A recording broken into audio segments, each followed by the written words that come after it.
ॐ वन्दे देव उमापतिं सुरगुरुं वन्दे जगत्कारणं वन्दे पन्नगभूषणं मृगधरं वन्दे पशूनां पतिं वन्दे शूरशशाङ्कवह्निनयनं वन्दे मुकुन्दप्रियं वन्दे भक्तजनाश्रयं च वरदां वन्दे शिवं शङ्करम् कंठे यस्य विराजते च गरलं गंगाजले मस्तके वामांगे गिरिराजराजतनया जाया भवानी सती नंदीस्कंदगणनाथ सहितं श्रीकेदारनाथ प्रभो श्रीकेदारांचल संस्थितो हि सततं कुर्यात् सदा मंगलम्। ॐ सौराष्ट्रे सोमनाथं च श्रीशैले मल्लिकार्जुनम् उज्जैनं महाकालम् ओंकारं ममलेश्वरं परल्यां वैद्यनाथं च डाकिन्यां भीमशङ्करं सेतुवन्दे तु रामेशं नागेशं दारुकावने वाराणस्यां च विश्वेश्वरं त्र्यम्बकं गौतमीतटे हिमालये तु केदारं घुष्मेशं च शिवालये एतानि ज्योतिर्लिङ्गानि सायं प्रातः पठे नरः सप्तजन्मकृतं पापं स्मरणेन विनश्यति। भगवान शंकर के चरण कमलों में नतमस्तक होकर के हम हे शिव महापुराण वायवीय संहिता उत्तरखंड के 11वें अध्याय पे हैं। इस कथा को आगे बढ़ाते हैं कि इसमें है शिवजी द्वारा गणेश जी को पुनः जीवित करना।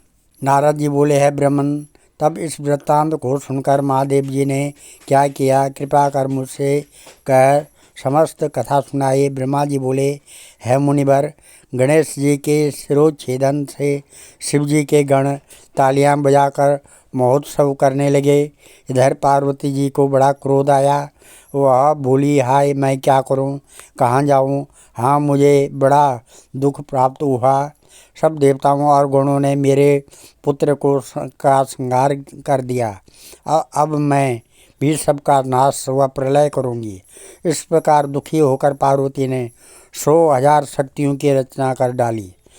तब वे निर्मित शक्तियाँ जगदम्बा को प्रणाम कर कहने लगी, है माता क्या आज्ञा है।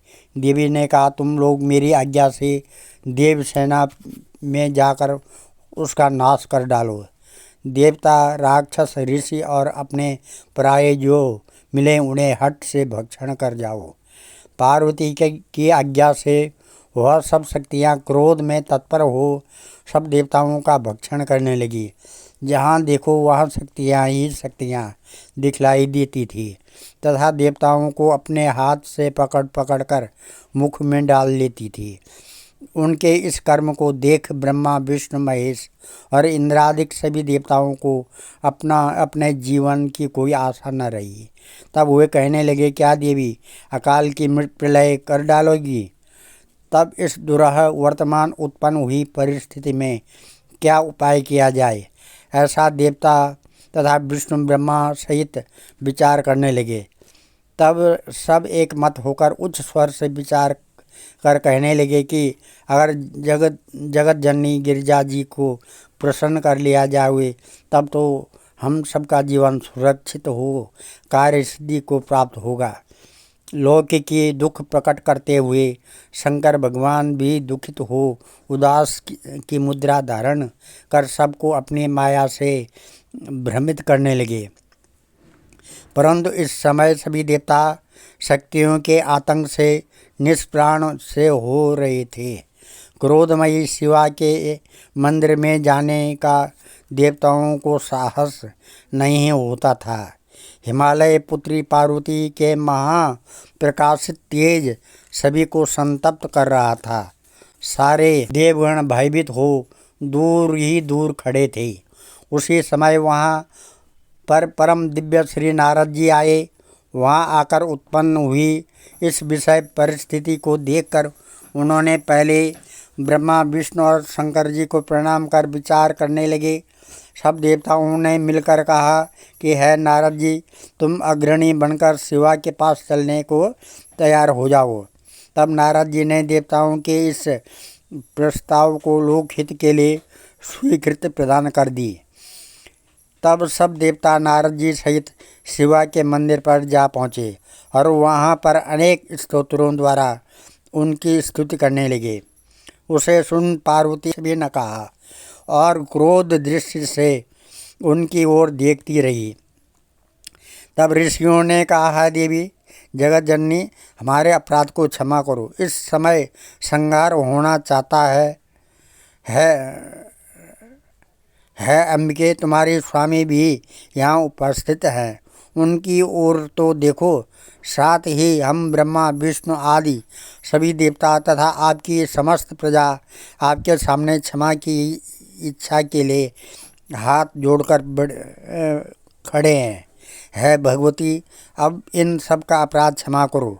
हम सब व्याकुल हैं, हमें शांति प्रदान कीजिए। जब इस प्रकार कहते हुए सब देवता बड़ी दीनता और व्याकुलता से हाथ जोड़े हुए उन चंडिका के समक्ष खड़े हो गए, तब वह भगवती करुणा करके उन देवताओं से इस प्रकार बोली कि यदि मेरा पुत्र जी जाए और तुम सबके बीच में पूजनीय हो जाए तो यह संहार नहीं होगा, अन्यथा शांति नहीं होगी। भगवती के ऐसा कहने पर सब देवताओं ने शिवजी से इसके लिए प्रार्थना की। शिवजी ने कहा, ठीक है, हम लोगों को वही करना चाहिए जिसमें सब लोगों का मंगल हो। अच्छा, तो अब तुम लोग यहाँ से उत्तर दिशा में चले जाओ और जो पहले मिले उसका सिर काटकर गणेश जी के धड़ में जोड़ दो तो यह जीवित हो जाएगा। यह सुन सब देवता गणेश जी को लेकर उत्तर दिशा की ओर गए तो प्रथम उनको एक दांत वाला हाथी मिला। उन्होंने उसका सिर काटकर गणेश जी के शरीर से जोड़ दिया। फिर उन्हें अच्छी तरह धोकर उनकी पूजा की तथा विष्णु से कहा कि अब जैसा उचित हो वह सब कृत्य आप कीजिए। विष्णु जी ने वेद मंत्रों के योग से अभिमंत्रित कर शिव जी का ध्यान कर गणेश जी पर जल छिड़का। जल के छिड़कते ही वह बालक शिव जी की इच्छा से जाग उठा। उस गजमुख रक्त वर्ण सुंदर कांतिमान बालक का प्रसन्न बदन एवं सुंदर आकृति की शोभा बड़ी ही दैदीप्यमान थी। शिवापुत्र को जीवित हुआ देखकर सबका दुख दूर हो गया। सबने प्रसन्न होकर उन्हें देवी को दिखाया। पार्वती अपने पुत्र को जीवित हुआ देख प्रसन्न हो गई। आज हम इस कथा को यहीं पर विराम देते हैं। कल आगे की कथा 12वें अध्याय गणेश जी को सभी देवताओं द्वारा पूज्य मानना व उनकी पूजा करना, ये इसको सुनाएंगे।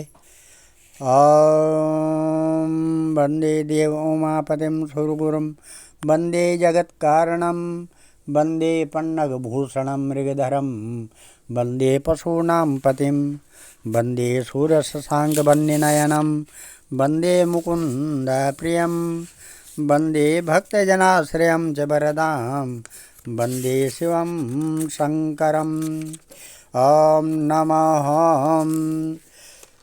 शंकरं शंकराचार्य केशवं बादरायण सूत्रभाष्यकृतो वंदे भगवन्तो पुनः पुनः। अब हम भगवान शंकर के चरणों में नतमस्तक होकर के ये काल भैरवाष्टक शुरू करने जा रहे हैं, जो इस प्रकार है। हम देवराज सेव्यमान पावना नृपंकजं व्याल यज्ञ सूत्र इंदु शेखरम कृपाकरम नारदादि योग वृंदे वंदितम दिगंबरम काशिकापुरादिनाथ काल भैरवं भजे भानुकोटि भास्वरं भवाब्दितारकं परं नीलकंठ इप्सितार्थदायकं त्रिलोचनं काल काल अम्बुजाक्ष अक्षशूल अक्षरं काशिकापुरादिनाथ काल भैरवं भजे शूलटङ्कपाशदण्डपाणिमादिकारणं श्यामकाय आदिदेव अक्षरं निरामयं भीमविक्रमं प्रभुं विचित्रताण्डवप्रियं काशिकापुरादिनाथकालभैरवं भजे भुक्तिमुक्तिदायकं प्रशस्तारविग्रहं भक्तवत्सलं स्थितं समस्तलोकविग्रहं विनिक्वणन् मनोज्ञहिं किङ्कणीलसत्कटिं काशिकापुरादिनाथकालभैरवं भजे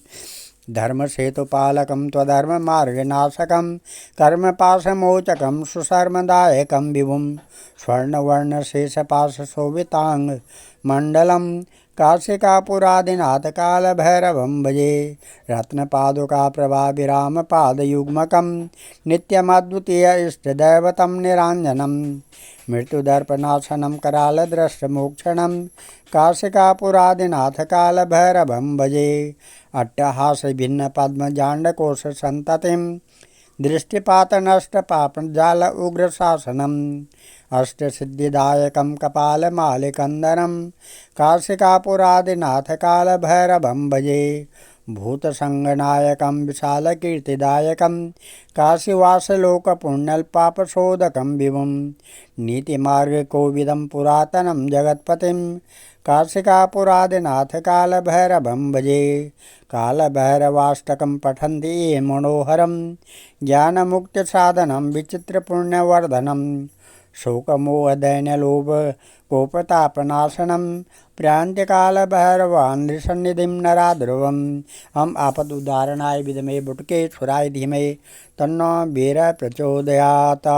श्रीमत्शंकराचार्य विरचितं कालभैरवाष्टकं शिवशंकरार्पणमस्तु।